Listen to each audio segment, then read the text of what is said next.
la gente ha tenido pereza. Bueno, el Señor está con nosotros. Pues damos la bienvenida, o sea, oficialmente la enhorabuena a Joan y a Mariana, que son nuevos papás. Muy bien. Bueno, voy a compartir un poquito, ya que es el primer domingo que tenemos culto del año, el proyecto que tenemos a medio plazo, no diría a corto plazo, porque parece ser que este proyecto nos va a llevar 3 años, pero creemos que nos va a llevar a la multiplicación personal, individual, familiar y de iglesia. Entonces, pinta muy bien, el Señor nos está dirigiendo, nos está guiando, estamos contentos, esperanzados, ilusionados con lo nuevo que viene, con lo nuevo que el Señor nos va a dar. Aleluya, maravilloso, nuestro Señor, nuestro Dios, maravilloso. Vamos a empezar leyendo primero, vamos a compartir un poco primero la palabra y después os comparto la visión. Ruth 1, del 1 al 7 en primer lugar, y este mensaje le he puesto de la amargura a la dulzura. Así que interesante, ¿verdad? Vamos a leer. Ruth 1, del 1 al 7. Aconteció en los días que gobernaban los jueces que hubo hambre en la tierra, y un varón de Belén de Judá fue a morar en los campos de Moab, él y su mujer y sus dos hijos suyos. El nombre de aquel varón era Elimelec, y el de su mujer Noemí, y los nombres de sus hijos eran Malón y Kelión, efrateos de Belén de Judá. Llegaron pues a los campos de Moab y se quedaron allí. Y murió Elimelec, marido de Noemí, y quedó ella con sus 2 hijos, los cuales tomaron para sí mujeres moabitas. El nombre de una era Orfa y el nombre de la otra Ruth, y habitaron allí unos 10 años. Y murieron también los 2, Malón y Kelión, quedando así la mujer desamparada de sus 2 hijos y de su marido. Entonces se levantó con sus nueras y regresó de los campos de Moab, porque oyó en el campo de Moab que Jehová había visitado a su pueblo para darles pan. Salió pues del lugar donde había estado y con ella sus 2 nueras, y comenzaron a caminar para volverse a la tierra de Judá. Bueno, muy significativo esto. Belén significa casa de pan. Fíjate, casa de pan. Belén significa casa de pan. Y entre los judíos el nombre tanto de las personas como de las ciudades como de los acontecimientos tenía mucho que ver, porque era prácticamente algo profético, que si era casa de pan es que era un lugar donde abundaba el pan, donde había bastante pan. Bueno, resulta, paradójicamente, ¿verdad?, curioso, que vino el hambre a esta familia, vino el hambre a Belén, vino el hambre a la casa de pan. Una contradicción, ¿verdad?, algo bastante raro. Precisamente en la casa de pan no hay pan. Que me digas en otro sitio, vale, pero precisamente en la casa de pan no hay pan. Bueno, esto fue debido, siempre hay una causa para que las cosas no sean como deben de ser, y fue debido a la idolatría que empezó a surgir en Belén. Entonces, digamos que se apartaron del Dios que les daba el pan, y entonces empezó a faltar el pan, ¿verdad? Porque se apartaron del Dios que les daba el pan. Entonces vino el hambre y esta familia se fue a buscar pan a otro lugar. Se fueron de la casa de pan a otro lugar. Un poco incongruente, pero así fue, ¿verdad? A veces cometemos errores o nos movemos por la carne, porque Elimelec representa la carne. Y fue Elimelec, el marido, el que dijo: nos vamos de aquí, nos vamos de Belén y nos vamos a Moab. Curioso también, Moab, un país de idolatría, un país donde no se conocía al Dios verdadero. Entonces, si no se conocía al Dios verdadero, difícilmente el Dios de pan, el Jesús, que es el pan de vida, ¿verdad?, el Dios de la vida, difícilmente les iba a proveer en un lugar donde no se le adoraba y donde no se le consideraba. Pero este fue el error tan grande, que se fueron de la casa de pan encima a un lugar donde no se conocía al Dios verdadero. Este fue el error que cometieron, que se fueron del lugar apropiado, de la casa de pan y del lugar donde el Dios verdadero estaba. Así que esto también nos puede hablar a nosotros, ¿verdad? Quizá tengamos hambre, quizá queramos más en todos los sentidos, a nivel espiritual, a nivel emocional, a nivel anímico, a nivel económico incluso, a cualquier nivel, a nivel de relaciones. Y entonces cogemos y como aquí no lo encontramos, nos vamos. Dejamos al Señor y nos vamos por nuestra propia cuenta a buscar lo que, entre comillas, no hemos encontrado en el Señor, no hemos encontrado en las manos de Dios. Esto es pues un aviso, ¿verdad? Considerando lo que esta familia hizo, es decir, nos están diciendo, nos está enseñando que no debemos de apartarnos de Dios, que no debemos movernos de las manos de Dios, por muy grande que sea la necesidad, el problema, la adversidad, aunque no entendamos y no comprendamos lo que pasa, que a veces ocurren desgracias, problemas, situaciones que no las entendemos, que no las comprendemos y que nos dan ganas de huir o de dejarlo todo o de buscarnos la vida por otra parte porque aquí no lo encontramos, porque nuestro Dios, entre comillas, no funciona. Pues tengamos cuidado, ¿verdad? Porque eso sería un grave error y aquí tenemos la palabra que está para enseñarnos. Entonces, que los problemas no nos muevan, que las circunstancias no nos muevan, que la necesidad no nos mueva de Dios, porque a veces sí que el Señor nos hará movernos y cambiar ciertas cosas, ciertos patrones, ciertos comportamientos o ciertas aptitudes, pero nunca apartarnos del Dios vivo, nunca movernos de la casa de pan, nunca movernos del lugar donde Dios, ¿verdad?, nos ha puesto para bendecirnos y para ministrarnos. Porque Jesús es la fuente de vida, porque Jesús es el pan de vida. Muy bien, entonces no nos vayamos del lugar donde Dios está, Belén, al lugar donde Dios no está, Moab, un lugar de idolatría. Así que tengamos cuidado con las crisis y no obremos conforme a nuestra humana sabiduría, a nuestros conceptos naturales, a nuestra sapiencia, a nuestra lógica, a nuestro razonamiento. Siempre debemos de guiarnos por lo que la palabra de Dios nos dice, por lo que la palabra de Dios nos enseña, no por decisiones naturales como Elimelec, que ya digo que representa a la carne. Así que vamos a ver. Tenemos que permanecer, aunque las circunstancias sean duras, aunque las circunstancias sean difíciles, aunque las circunstancias no las comprendamos. No debemos movernos a la ligera de ninguna manera. Porque si abandonamos al Señor cuando vienen los problemas, que es lógico que si lo vas a abandonar, o también, bueno, también es verdad que a veces hay gente que abandona al Señor cuando es muy bendecida y muy prosperada. Cuando todo le va bien ya no necesita de Dios. Cuando ya no tiene ninguna necesidad, ya no recurre a Dios porque ya es autosuficiente, tiene todo lo que desea y lo que necesita. Y eso también, el exceso de abundancia, tanto lo uno como lo otro, la crisis, el problema, la adversidad y la necesidad, como la abundancia, la prosperidad y la bendición, te pueden llevar a apartarte del Señor, a dejar al Señor, a dejar la iglesia. Y eso es un problema, porque no podemos buscar a Dios donde Dios no está, ¿verdad?, si nos salimos de su voluntad. Muy bien. Entonces, ¿qué ocurrió aquí? Fíjate que Noemí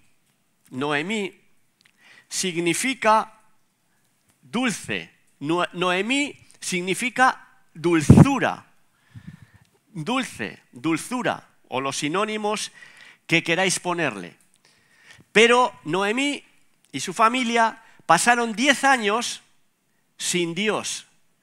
10 años apartados del Dios verdadero, del Dios vivo, del Dios de Israel. Estuvieron en Moab. 10 años sin Dios. ¿Cómo acabó Noemí? Acabó amargada, acabó triste, acabó desesperada. Vamos a leer en Ruth 1, 19, 20. Mira qué curioso, qué significativo es esto. Ruth 1, 19 y 20. Anduvieron pues ellas, Noemí y su nuera Ruth, que volvían a Belén, anduvieron pues ellas dos hasta que llegaron a Belén. Retrocedieron, ¿verdad? Y aconteció que habiendo entrado en Belén, toda la ciudad se conmovió por causa de ellas y decían, ¿no es esta Noemí? Dulzura, la dulce. Y ella les respondió, no me llaméis Noemí, placentera también, sino llamadme Mara, que significa amargura, amargada, triste. No me llaméis Noemí, sino llamadme Mara, porque en grande amargura me ha puesto el Todopoderoso. Bueno, se puso ella, pero siempre que nos van las cosas mal, le echamos las culpas a Dios, ¿verdad? Ella se puso en ese estado porque abandonó al Señor, abandonó la casa de pan y se fue a un lugar donde no debía. Pero lo curioso entonces es esto, de una mujer dulce, que el nombre lo indicaba, como digo, muy importante los nombres en el Antiguo Testamento. Dulce, placentera, agradable. Ya no me llaméis más dulce, ya no me llaméis placentera, ya no soy esa mujer dulce. Ahora soy una mujer amargada. Ahora soy una mujer triste, angustiada, porque me he ido de la casa del Señor, me he ido del pueblo de Dios. Entonces, la clave, ¿cómo darle la vuelta a esta situación? ¿Verdad? ¿Cómo darle la vuelta a esta situación? Pasar de estar amargada, bueno, ya hemos visto que de pasar de dulce a amargada es abandonando al Señor, abandonando la iglesia, abandonando a Dios. Por lo tanto, para pasar de amargada a dulce, dar los pasos contrarios, ¿verdad? Volver al Señor, al Dios vivo, al Dios verdadero. Volver a la casa de pan, volver donde está el pan de vida, volver al lugar donde se adora al Dios vivo, porque en Moab no adoraban al Dios vivo. Volver a confiar y a esperar en el Señor, aunque a veces hay circunstancias difíciles y muy duras. Ellas volvieron y todo cambió. Sabéis que encontraron a Boz, que era un pariente lejano, y bueno, según la ley judía, se tuvo que casar Ruth con Boz, que era muy rico. Sabéis que Boz representa la persona que redime, representa a Jesús, la persona que redime, la persona que rescata. Jesús nos ha rescatado del pecado, nos ha sacado de las tinieblas y nos ha trasladado al reino de la luz. Redimir es rescatar, es como alguien paga un rescate cuando secuestran a alguien. ¿Cuánto? 50 millones de euros, 50 millones de euros y lo dejamos libre. Eso es rescatar, es redimir, es muy parecida la palabra para que me entendáis. Jesús nos rescató con su sangre, ¿verdad? Que derramó por nosotros, murió por nosotros, entregó su vida para que la nuestra sea rescatada, para que la nuestra sea libre y nosotros volviésemos a ser hechos hijos de Dios, volviésemos a tener una relación con Dios. Pues Boz es el representante de Jesús. Llega Boz, redime, rescata a Ruth y a Noemí de su pobreza, de su miseria, de su soledad, de su angustia, de su dolor, y vuelve la alegría, y vuelve la dulzura. Aleluya. Es más, ya seguramente lo sabéis, ¿verdad? Ruth es la bisabuela de David, o sea, está en la genealogía directa de Jesús.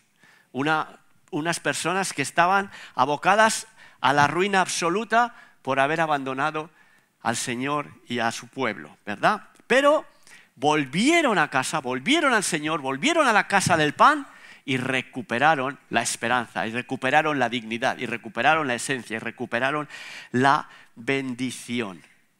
Gloria a Dios.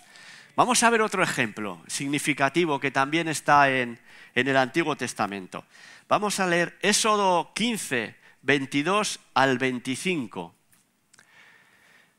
E hizo Moisés que partiese Israel, cuando el pueblo estaba en el desierto, e hizo Moisés que partiese Israel del Mar Rojo, y salieron al desierto de Sur, y anduvieron 3 días por el desierto sin hallar agua, y llegaron a Mara, amargura, aguas amargas, y llegaron a Mara, y no pudieron beber las aguas de Mara porque eran amargas, es el mismo nombre, ¿eh? Por eso le pusieron el nombre de Mara, amargura, amarga. Entonces el pueblo murmuró contra Moisés y dijo, ¿qué hemos de beber? Estamos 3 días en el desierto sin beber, no podemos aguantar más. Moisés no dijo, bueno, pues vamos a seguir, ya encontraremos agua. No. El siguiente versículo, el 25.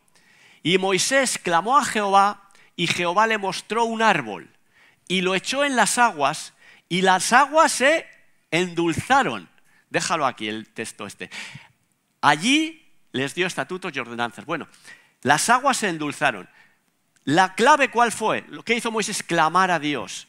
No voy a huir de Dios, no me voy a poner a renegar, no me voy a escapar, voy a volver a Dios, voy a orar, voy a presentarme delante de Dios, voy a ver lo que Dios me dice, voy a Dios, que es el que me puede dar la solución, el que me puede dar fuerza, el que me puede dar ánimo, el que me puede dar esperanza, el que me puede dar vida, el que me puede dar pan, el que puede suplir mi necesidad. Voy a Dios. Moisés va a Dios y Dios le dice, coge ese árbol, ¿verdad? Y échalo en las aguas. El árbol, ¿de qué está hecho el árbol? De madera. El árbol es de madera, ¿verdad? Todos los árboles son de madera. La cruz, ¿de qué estaba hecha? De madera. La cruz fue sacada de árboles, las maderas de la cruz fueron sacadas de árboles. Así que este árbol representa la cruz de Cristo. Representa al Señor también, la cruz de Cristo, la obra de Cristo. Cuando metes a Cristo, cuando metemos al Señor en el problema, en la amargura, las aguas se vuelven dulces, se endulzaron. Lo mismo, el mismo caso que vos, representa a Cristo. Aquí el árbol representa también a Cristo, ¿verdad? Crucificado. Y las aguas, que eran amargas, se volvieron dulces. Aleluya. Así que el Señor nos sigue hablando lo mismo, ¿verdad? En Cristo, en el Señor, en Dios, tenemos que permanecer. Aunque las circunstancias sean duras y sean difíciles, porque en Él está nuestra esperanza. Ahora lo llevo al futuro que viene para nosotros, ¿verdad? Monse y yo tuvimos una crisis, digamos, ministerial hace unos meses, a finales de primavera, principios de verano, y pues se te pasa por la cabeza toda serie de cosas, entre ellas pues quizá tenemos que dejar el ministerio incluso, etcétera, pero bueno, estas cosas lógicamente como sabemos no las podemos tomar precipitadamente, y lo que hicimos fue esto, ¿no? Lo que nos enseña esta lección: vamos a clamar a Dios. Vamos a volver a Dios, vamos a buscar más a Dios. Entonces, en este sentido, nosotros nos quedamos y nos debemos de quedar donde Dios nos ha puesto y meternos más con Él, ¿verdad? Si hay circunstancias, problemas, cosas que no funcionan, pues vamos a profundizar en el Señor. No vamos a salir corriendo, no nos vamos a ir a otro lado, no nos vamos a escapar. Vamos a profundizarnos más en Dios, porque Él es el pan de vida, Él es la solución. Él es el que va a cambiar la amargura en alegría, la tristeza, ¿verdad? El sufrimiento y la tristeza en gozo y en paz. Porque Él es todo lo que necesitamos. En Él está lo que necesitamos y mucho más. Así que empezamos a orar, Monse y yo, durante el verano. Empezamos a orar por la situación que no entendíamos, que no comprendíamos, que el Señor nos guiase, qué tenemos que hacer, porque así no queremos seguir, ¿verdad? Y bueno, y el Señor nos llevó a poner esa reunión especial de los sábados, que quizá le vayamos dando ya otro enfoque, porque el Señor nos lo va mostrando. Y empezamos y comenzamos esa reunión especial de los sábados, ese espacio de oración, de alabanza, que ya digo que igual le vamos dando otro enfoque. Y ahí empezamos. Y orando nosotros, ¿verdad, Señor? ¿Y hacemos eso y qué?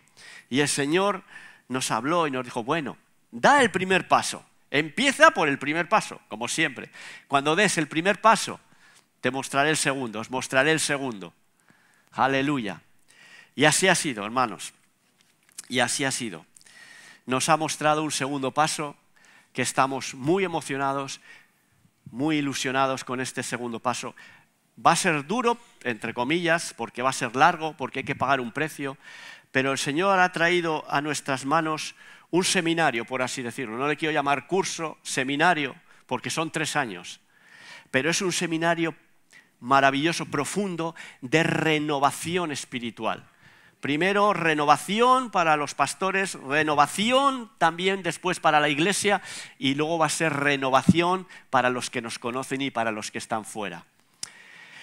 Me da mucha esperanza porque no es solo teoría, y además está este sistema de renovación que viene de Canadá, ha llegado ya a 50 países y a más de 70 denominaciones. Y en Canadá lleva más de 15 años. Y no es flor de un día. Esto es lo que me da alegría. No es flor de un día de que, bueno, se renueva la iglesia un mes o 6 meses o un año y luego todo vuelve a bajar. Sino que es un sistema tan completo, tiene una serie de estrategias, de herramientas, de pausas tan definidas, es un plan tan específico que lo que hace es mantener la renovación de la iglesia durante años y años y seguir haciendo que crezcan a nivel personal, a nivel familiar, a nivel congregacional. Me da gozo, nosotros hemos empezado ya a hacerlo, tenemos una mentoría cada semana, ¿verdad?, con un pastor, es en principio sobre todo es para pastores, con un pastor tenemos una mentoría, tenemos una serie de lecciones, de tareas que hacer, entonces empieza por nosotros y después lo vamos a transmitir a la iglesia. Así que es un sistema muy definido, con estrategias y herramientas bien detalladas para que se mantenga en el tiempo. Y no solo está funcionando en Canadá, sino que también en otras iglesias, porque a veces traemos movimientos o conceptos o ideas o cursos que funcionan muy bien en una determinada cultura, pero que cuando los cambias de país no funcionan, ¿verdad? Y este está funcionando en distintas culturas, en distintos países y en distintas denominaciones. Así que esto es lo que nos está dando esperanza. Entonces vemos que es un proceso intenso, porque en principio va a durar 3 años, y resumiendo, para no alargarme mucho, tiene cuatro características principales, de aplicación, digamos.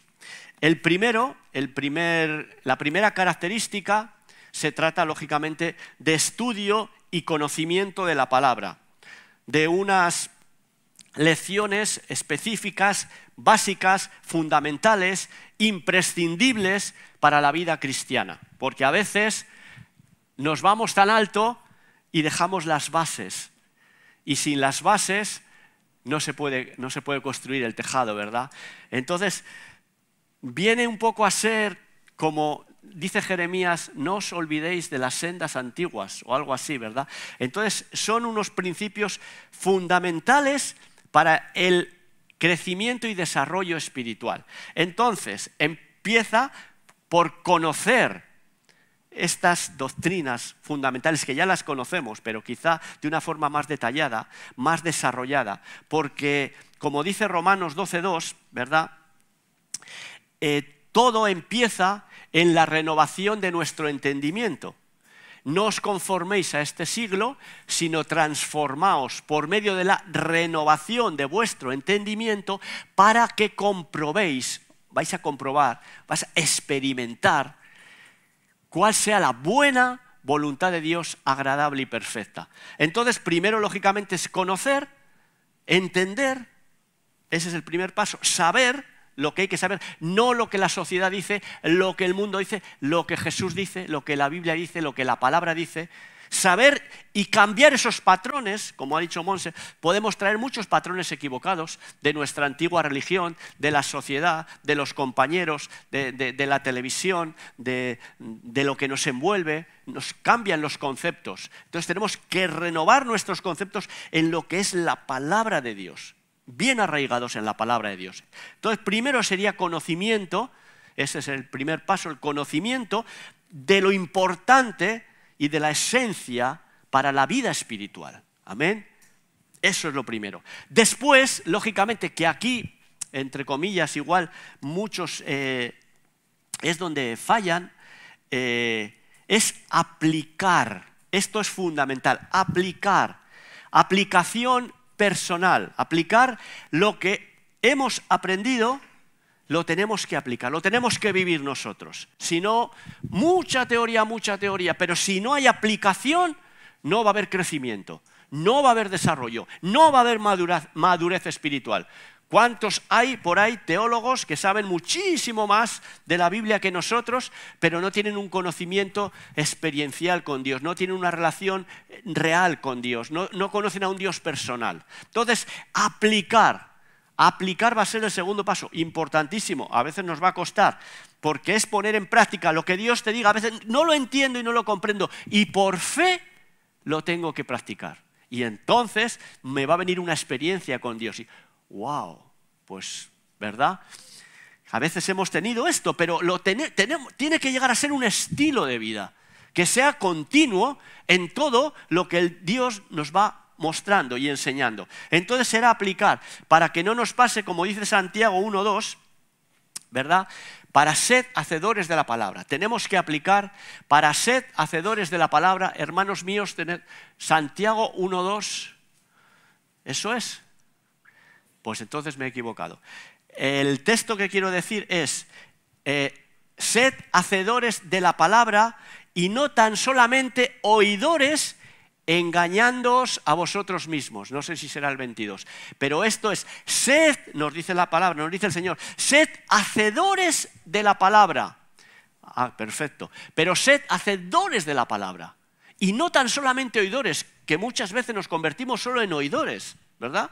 Oímos y oímos y oímos y nos gusta y nos encanta y nos apasiona, pero luego ya vivimos el día a día y no practicamos, no aplicamos lo que el Señor nos ha mostrado. Entonces, sed hacedores de la palabra y no tan solamente oidores. Si lo dice la palabra es porque somos de estos también, porque tendemos a esto, ¿verdad? Sin querer tendemos a esto. ¿Y qué hacemos? Engañarnos a nosotros mismos. ¿Y qué pasa? Que acabamos tristes y frustrados, como hemos leído, y se nos quita la alegría y se nos quita el gozo. Sin querer, no nos hemos ido del Señor, entre comillas, abiertamente, ni de la iglesia, pero no lo vivimos como hay que vivirlo. Entonces nos estamos engañando a nosotros. ¿Qué pasa con mi vida? ¿Por qué no crezco? ¿Por qué no avanzo? Pues porque no estoy viviendo la palabra, la estoy escuchando y escuchando y escuchando, y me encanta y me apasiona, pero no la vivo. Entonces no crezco, entonces no avanzo, y entonces me frustro. Digo, total, ¿Dios qué? ¿Aquí qué? Pues esto, ¿qué? ¿Otra religión más? ¿Qué? ¿Otra iglesia más? ¿Verdad? Tengamos cuidado porque nos engañamos a nosotros mismos creyendo que con oír ya es suficiente, pero no, tenemos que ser hacedores, tenemos que aplicar la palabra, ¿verdad? Amén. Y el tercer paso, para terminar, tengo más pero no me voy a alargar, sería la implementación. Son 4, el tercero sería la implementación, es decir, discipular y equipar con herramientas a la iglesia para la obra del ministerio. Esto lo tenemos en Efesios 4, 11 al 12. Es decir, que todos tenemos que entrar en esta función. Mira lo que dice estos versículos. Y él mismo, Dios, constituyó a unos apóstoles, a otros profetas, a otros evangelistas, a otros pastores y maestros, a fin de perfeccionar a los santos, es decir, a toda la congregación, a todos los creyentes, a fin de perfeccionar a los santos, ¿para qué? Para la obra del ministerio. O sea, ¿quién tiene que hacer la obra del ministerio? Los santos, ¿verdad? Los apóstoles, los profetas, los evangelistas, los maestros tienen o tenemos que edificar a los santos. Pero la obra del ministerio es de los santos, a fin de perfeccionar a los santos para la obra del ministerio. O sea, el ministerio lo tenemos que hacer entre todos, hermanos. Lo tenemos que hacer entre todos, no lo pueden hacer solo los pastores. Entonces es un fracaso, es lo que está pasando, entre comillas, hoy día. Entonces, perfeccionar a los santos a todos para la obra del ministerio. Y por eso digo, y hay herramientas específicas, es como un plano bien detallado para que los santos sean perfeccionados y los santos puedan transmitir a los que van a venir y van a seguir, ¿verdad? Transmitirles el ministerio. ¿Y para qué todo esto? Para la edificación del cuerpo de Cristo, para la edificación de la iglesia. Amén. Así que la obra del ministerio no es de los apóstoles, profetas, maestros, etc. Es de los santos. Él mismo constituyó a unos apóstoles, profetas, maestros, a fin de perfeccionar a los santos para la obra del ministerio. Amén. Un poquito más de esto, si queréis, os comento. El problema aquí surgió cuando el emperador romano Constantino se convirtió al Evangelio. El emperador romano se convirtió al Evangelio en el año 300 y pico, 330, algunos 333. He leído, otras veces dicen 338. Bueno, quiero decir, entonces Constantino se convierte al Evangelio y ¿qué pasa? Entonces la Iglesia, claro, Constantino era emperador romano, y el imperio romano lo abarcaba todo. Entonces el cristianismo se hace religión oficial del imperio romano. Se institucionaliza la iglesia. Digamos que ahí empieza el catolicismo, ¿no? Se institucionaliza la iglesia. Y surge una casta de profesionales religiosos, que es el clero. Y con esto, ¿qué pasa? Pues que entonces los que administran los sacramentos, los que predican, los que enseñan, los que dirigen las reuniones, son el clero. Y a los santos se les deja, a los creyentes, se les deja en un segundo lugar. Y todo lo hace la casta esta que es el clero. Y eso se ha trasladado a nuestros días.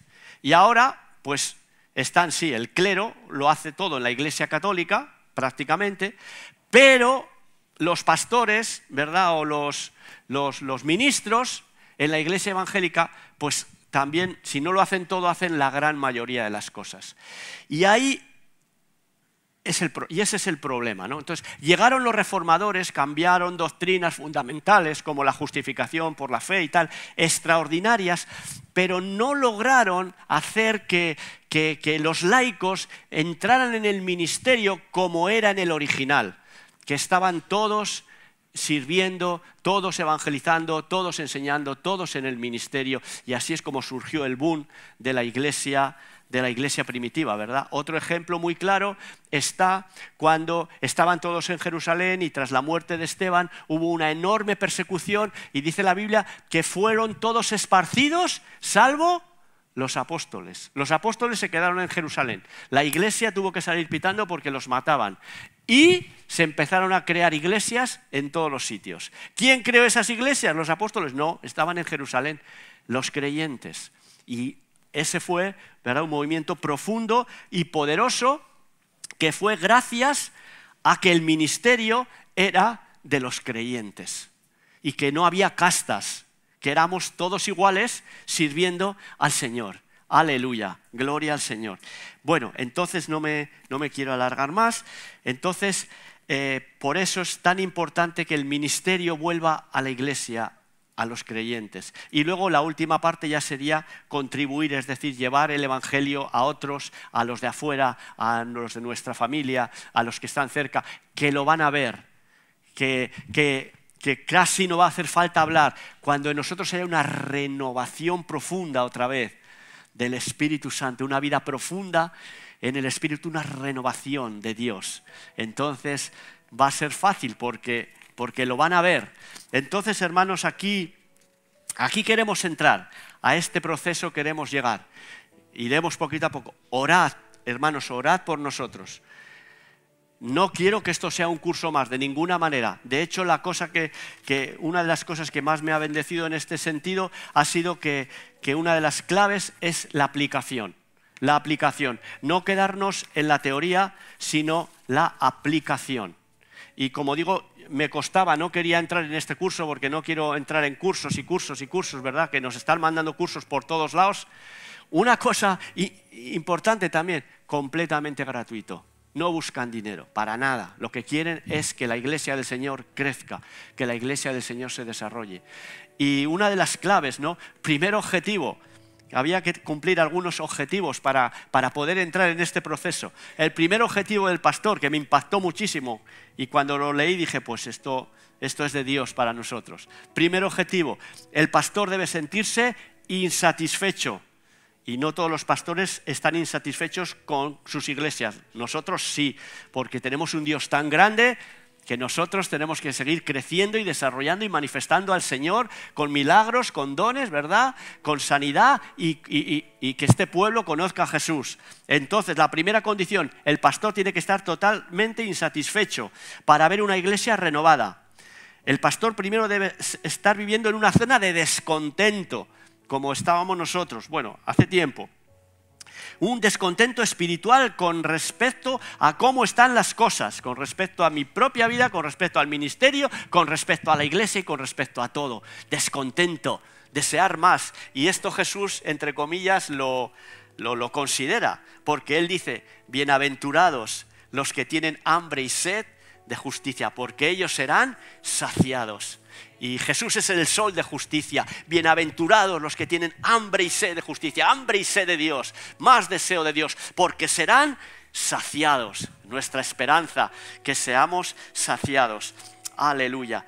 Así que aquí entramos, hermanos. Pedimos que oréis. Al principio no lo notaréis mucho en nosotros, porque ya os digo, es un proceso largo, ni en las predicaciones, pero según vayamos avanzando, pues iremos compartiendo y iremos viviendo lo que el Señor quiere que vivamos, para que seamos renovados y seamos la iglesia que Dios anhela, una iglesia influyente en nuestro entorno, por el poder y la gracia de Dios. Amén.